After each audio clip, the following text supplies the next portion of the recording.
कुछ लोगों को बनावट ही पसंद है और ये उनकी ये हैबिट बन चुकी है। प्योरिटी तो उन्हें हजम ही नहीं होती है। तो इसमें किसी की भी आलोचना से आप परेशान न हो, क्योंकि वो आपको डिज़र्व ही नहीं करते। और मैं अगर एक लाइन में बोलूँ तो some people lose you I confirm, यानी जो आपको डिज़र्व नहीं करते वो आपके बारे में क्या सोचते हैं, इस बात को आप सोचना बंद कर दें। क्योंकि ये उनकी फितरत है, उनको उनके अलावा कुछ पसंद ही नहीं आता और वो दूसरों की आलोचना इसलिए करते हैं कि वो क्वालिटी ही उनके में नहीं है। एक जेलसी की भावना होती है।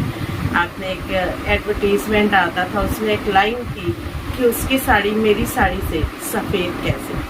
प्रॉब्लम ये नहीं थी कि उनकी साड़ी सफ़ेद नहीं थी, प्रॉब्लम ये थी कि दूसरे की साड़ी उसकी साड़ी से सफ़ेद कैसे।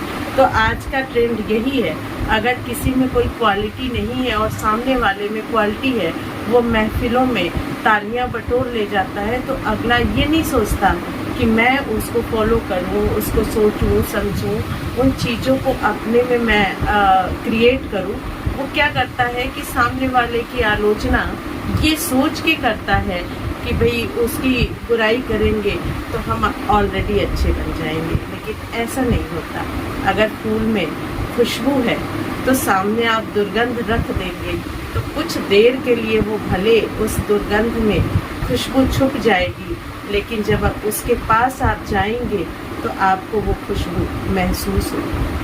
तो अगर इस तरह के लोग आपकी लाइफ में हैं तो मैं आपको एक अपना पर्सनल एडवाइस देना चाहती हूँ, मानना ना मानना आपके ऊपर है, कि पहले तो उनको अपनी लाइफ से ही दूर कर दें, अपने से ही दूर कर दें। और अगर वो फिर भी गुड़ में चूटे की तरह आपसे चिपके होते हैं क्योंकि उनकी लाइफ में करने को कुछ नहीं है, तो वो छोड़ के जल्दी जाएंगे भी नहीं।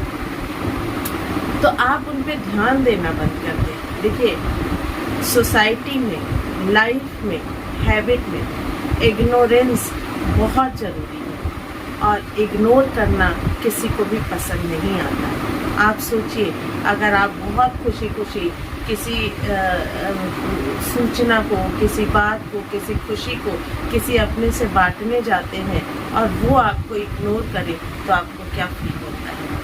फिर शायद अगली बार कुछ भी आप शेयर करने से पहले 10 बार सोचेंगे, अरे नहीं, इसे तो कहना ही नहीं है, इसे क्या फ़र्क पड़ता है, इसे तो सुनना ही नहीं है, इसके लिए तो मेरी कोई वैल्यू ही नहीं है। तो ठीक उसी तरह से अगर इस तरह के लोग आपके पास हैं तो वो आपकी कमियां ढूंढते ढूंढते आपको नेगेटिव भी कर सकते हैं। तो किसी की बातों पे आप अपना मूल्यांकन करना छोड़ दें। आप खुद के लिए क्या महसूस करते हैं, आप एक परफेक्ट पर्सन हैं अपनी आलोचना करने के लिए। आपको किसी तीसरे की ज़रूरत नहीं है। वो समय गया जब कहते थे खाओ मन भाता, पहनो जग भाता। आज के डेट में खाइए भी मन भाता, पहनिए भी मन भाता और खुद के बारे में वैल्यूज़ भी और खुद को डिज़ाइन भी करिए अपने ही हिसाब से। मुझे लगता है कि मैं जो कहना चाहती थी इन चंद लाइनों में मैंने आपको कह दिया, बट इसके अलावा अगर आपको कुछ लगता है कि कुछ छूट गया है तो वो आप मुझे भी बताएं।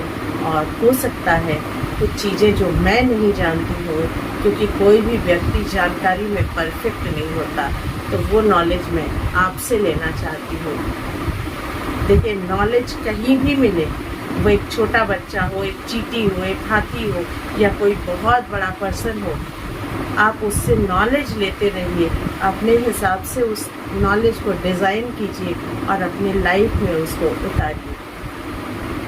अगर आपने मार्केट से कपड़े खरीदे और वो अलमारी में ही पड़े हैं तो वो वेस्ट है। अगर आप किसी की अच्छी बातों को सुनते हैं, आपको पसंद आता है, तो आप उसको अपने हिसाब से अपनी लाइफ में शामिल कीजिए।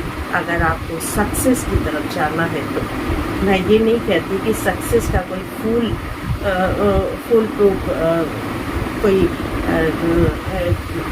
वो है फार्मूला है, बट मेहनत तो करनी पड़ती है। और अगर मेहनत ईमानदारी से की जाए तो सक्सेस ज़रूर मिलती है, आज नहीं तो वो सक्सेस प्रोफेशनल लाइफ में हो सकता है, आपकी पर्सनल लाइफ में हो सकता है, या फिर किसी भी क्षेत्र में हो सकता है। तो आज के लिए इतना ही। आशा करती हूँ आपको पसंद आया होगा। लाइक शेयर सब्सक्राइब करना ना भूलें। और सबसे आखिरी इम्पॉर्टेंट चीज़, take care yourself, always smile.